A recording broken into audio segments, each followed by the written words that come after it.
bahwasanya sebenarnya lautan itu minta izin terhadap Allah Ta'ala itu 7 kali untuk mau menghancurkan umat manusia.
Welcome back to my channel. Selamat datang lagi di channel saya Diri Santana, di mana setiap keseruan dan keajaiban itu ada di sini.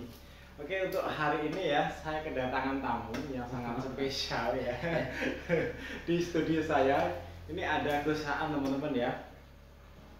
Oke, untuk malam ini saya akan membahas gini Gus. Saya mau bertanya sama Gus Haan tentang tsunami. Ini teman-teman ya, saya mendapat berita, saya membaca di beranda saya, Banyuwangi pasang satu alat deteksi dini tsunami. Saat uji coba warga panik, dan berita ini belum lama ini teman-teman ya, masih di bulan Oktober kemarin itu. Tapi saya sudah membaca ini di pesisir pantai Banyuwangi. Oke, untuk Gus Haan saya ingin bertanya, menurut pandangannya Gus Haan, ini gimana Gus tentang tsunami seperti ini? Sebelum ini saya jelaskan, tentunya alangkah baiknya kita salam dulu. Assalamualaikum warahmatullahi wabarakatuh. Salam sejahtera bagi kita semua. Bismillahirrahmanirrahim. Raditu billahi robban wa bi islamin dinan wa bi Muhammadin nabiyyin wa rasulah. Rabbi zidni ilma warzuqni fahma amma ba'du. Jadi dari beranda yang saya baca tadi mengenai tsunami, tentunya mengenai tsunami gimana itu ada di pesisir mana itu? Banyuwangi Selatan. Di Banyuwangi Selatan. Jadi kalau dalam sudut pandang secara spiritual ataupun yang kaitannya dengan keagamaan, memang itu janji apa ya? Istilahnya ada, itu sudah ada tertera dalam Al-Qur'an. Bahwasanya sebenarnya lautan itu minta izin terhadap Allah Ta'ala itu 7 kali untuk mau menghancurkan umat manusia. Itu dalam Al-Quran sudah ada, insya Allah seperti itu. Sehingga janji itu nggak akan mungkin kalau tidak ada sebab terus terjadi sebuah akibat. Nggak akan mungkin hal itu terjadi. Ya karena mungkin kalau nyenengan sudah memahami dengan kondisi laut ataupun dengan kondisi tempat-tempat wisata yang memang benar-benar pernah kita datangi, ya memang di sana sampai bisa lihat sendiri banyak orang-orang berlaku maksiat dan lain sebagainya. Sehingga janji itu memang sangat ditepati sekali oleh penunggu laut yang tentunya yang setiap harinya itu minta izin sama Allah Ta'ala itu untuk menghancurkan umat manusia sampai 7 kali dalam 1 hari. Sehingga ya jangan kaget kalau ada orang mandi yang tadinya memang benar-benar pernah ngandal, bahkan kalau memang pas waktu mandi di laut tahu-tahu hilang, hanyut, tenggelam di ketemukannya sudah dalam kondisi meninggal. Ya memang seperti itu, laut itu seperti itu. Jadi yang pertama pesan kita adalah ya memang kita harus benar-benar memiliki sebuah attitude positif, memiliki sebuah santun terhadap alam, intinya. Terus yang keterkaitan dengan tsunami ini tadi. Iya. Kalau tsunami ini yang terjadi Di pantai selatan. Di pantai selatan itu tepatnya kalau nggak salah di Gerajakan. Iya, di Gerajakan, di pantai Gerajakan. Jadi mungkin gini pemirsa ya. Sebenarnya Allah itu sudah menciptakan semuanya, bahkan untuk memahami akan gejala-gejala tsunami tertentu itu tanpa adanya alat pendeteksi tsunami itu sebenarnya Allah itu sudah menciptakan sekali. Makanya kalau manusia itu tidak bersyukur dengan adanya ciptaan Allah itu sangat keliru sekali. Karena gini Mas, kalau menurut pengalaman pribadi yang memang benar-benar secara natural saya jalani hal itu sebenarnya sudah ada. Kalau memang tsunami itu mau terjadi ya, ini mungkin bisa menjadi sebuah catatan. Yang pasti pertama, ciri-ciri di saat tsunami terjadi itu biasanya banyak Mas, hewan itu akan berlaku aneh, baik hewan di darat maupun di laut. Seperti halnya yang tadinya ikan besar itu yang ada di tengah ke pinggir, itu gejalanya. Terus burung-burung itu berpindah tempat ataupun nomaden. Jadi dari yang tadinya ada di hutan itu terus berterbangan, bahkan banyak hewan-hewan besar kayak kijang yang tadinya gini itu berpindah tempat. Itu udah salah satu ciri-ciri. Keduanya, biasanya terjadi sebuah suara gemuruh yang sangat besar sekali, dan hal ini dulu sempat terjadi di daerah dekat tempat tinggal saya, yaitu di daerah Pajar. Jadi itu bergemuruh sekali Mas, kayak guntur tapi nggak berhenti. Nah itu ciri-cirinya. Terus yang ketiga, bisa dengan ciri-ciri laut itu tahu-tahu surut yang tidak seperti biasanya. Jadi daratannya itu semakin melebar. Nah itu baru monggo kalau memang jenengan itu apalagi penduduk sekitar Banyuwangi khususnya, umumnya seluruh Indonesia yang dekat ada di pinggir-pinggir pantai ataupun bibir-bibir pantai, kalau sudah ada ciri-ciri seperti itu, monggo diperhitungkan kembali untuk segera mengevakuasikan diri.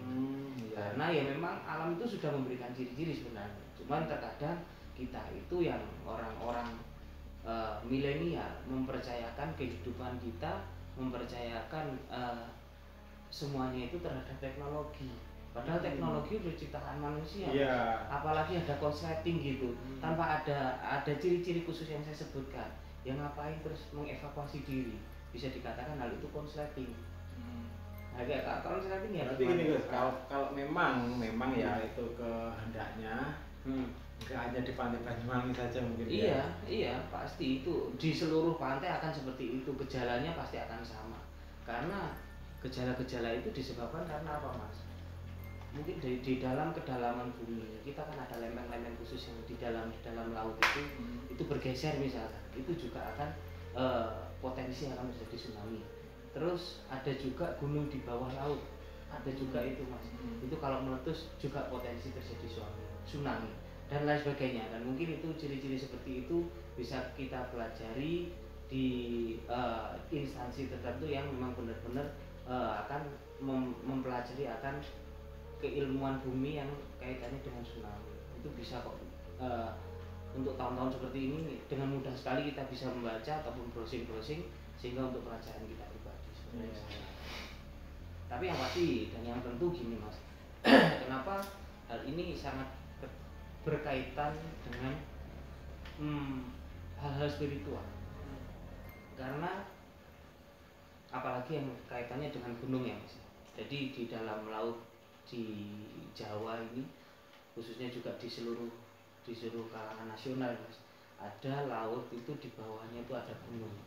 Nah setelah gunung itu meletus itu potensi terjadi tsunami. Sehingga untuk mencegah dari hal itu banyak membaca surat Al-Hasyr.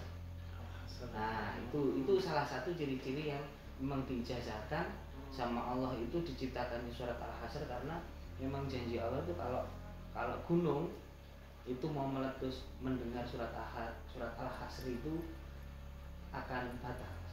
Karena hal itu menjadi sebuah istiqomah yang dilakukan oleh para sesepuh dan bini sepuh, terutama almarhum Mbah Marijan. Tapi kalau lidah orang Jawa kan nggak bisa membaca surat Al-Hasyr. Nah, kalau orang Jawa itu menyebutnya ke arah hidung kacer. Nah itu, jadi Jawanya gitu. Iya, jadi ada istilah lidah Jawa itu ada seperti itu, sehingga makanya dengan kita itu mencintai Al-Quran sama halnya kita itu mencintai alam selaku ciptaan Tuhan.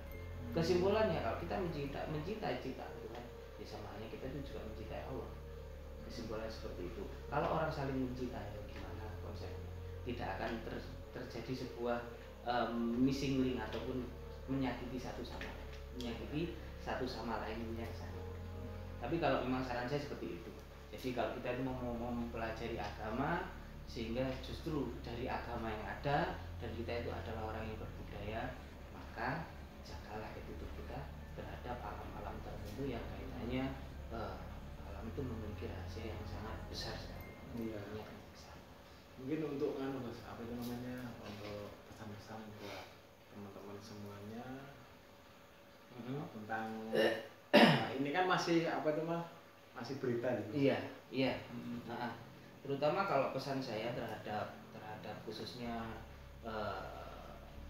saudara-saudara ataupun rakyat Banyuwangi, pada khususnya yang tinggal di pesisir pantai, jangan percaya hoax dulu. Iya, gitu. Kita harus pertimbangkan informasi itu valid dan tidaknya, juga kita juga harus bertanya terhadap instansi tertentu yang berkaitan dengan hal-hal yang intinya ke bencana alam. Sehingga di sini ada instansi apa Mas namanya Mas,